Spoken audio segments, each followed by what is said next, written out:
Hello and welcome. My name is Carol Bach and I'm the Deputy Registrar here at the college. We're very happy that you are interested in working with the college, and that's why you're watching this webinar. So the following presentation will outline how the college protects the public and how you as a registrant can be part of this role. Let's go through a little background first.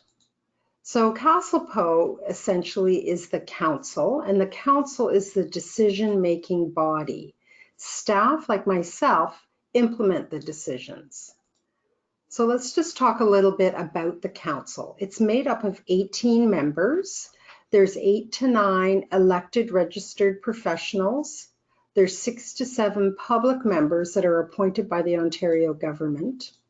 And then we also have 2 selected academic members who are from the faculties of the programs. If you want a little more information about how people become members of council, you can see our bylaw number 1, article 5, that gets into quite a bit of detail. Let's talk a little bit about the staff of the college. So there are 15 full-time staff here, including the registrar. And our offices are at Yonge and Lawrence, and that's where we have our council meetings and our committee meetings. Let's talk about the mandate of the college.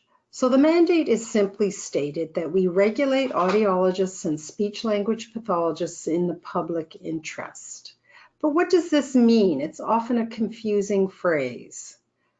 I find it best if we flip the phrase. So if we ask the question, how do we protect the public? The answer is by regulating audiologists and speech-language pathologists. That's CastlePo's role in protecting the public through regulating its members. But everybody has a role. Let's start with ours. Since ours is to protect the public by regulating our members or registrants, what we do is we set registration and practice standards. We provide support to ensure quality care is delivered safely and ethically.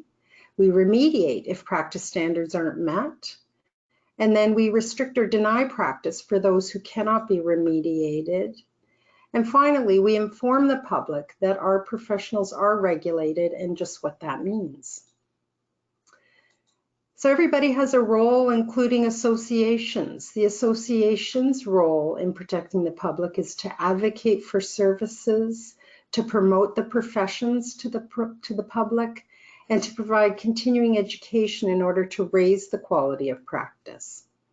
And finally, of course, you have a role in protecting the public, and you meet that role by continually assessing, enhancing your competency, by providing ethical care, and by advocating for your patients.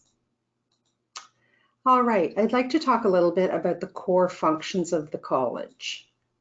The core functions of the college are related to protecting the public, of course. So we only register professionals who are competent.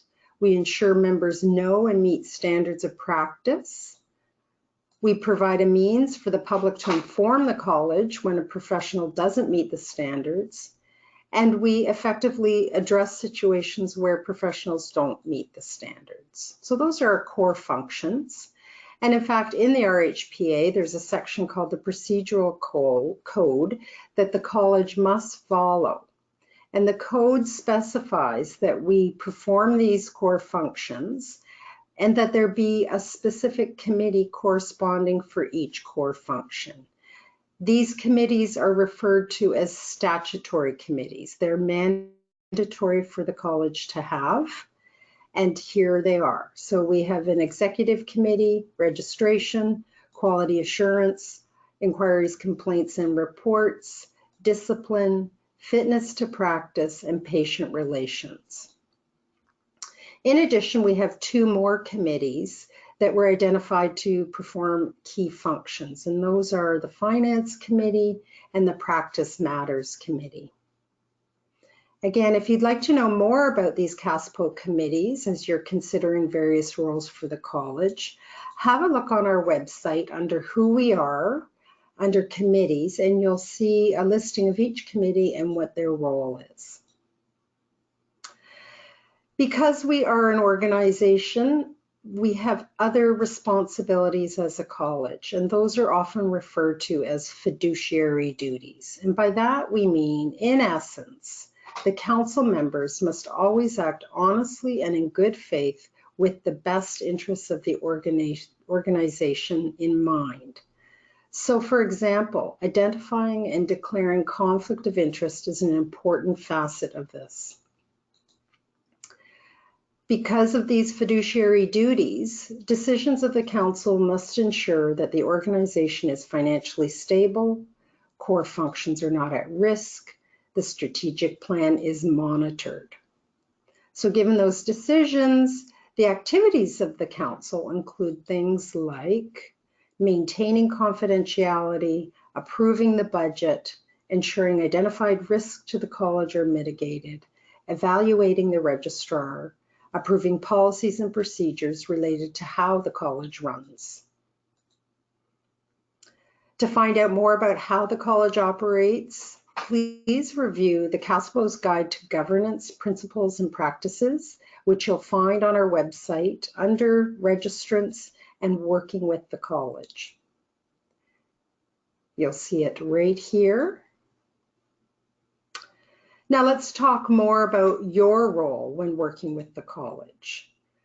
So your role becomes one that involves protecting the public as well, and it is through regulating the professions. That means that whatever project you become involved in, whatever committee you may serve on, whatever position you take, you must always realize that your work is about enhancing members' practice, essentially. And enhancing members' practice occurs by providing your input on standards of practice, determining the conduct of a member and that it meets the standards or not, assisting the support of members with members providing a direct connection to patients.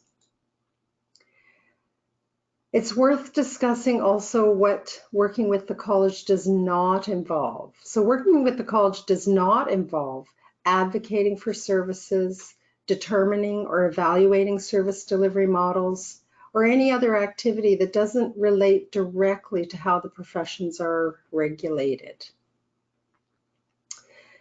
If you come to work for the college, you will also need to respect the confidentiality of the work you'll be involved in.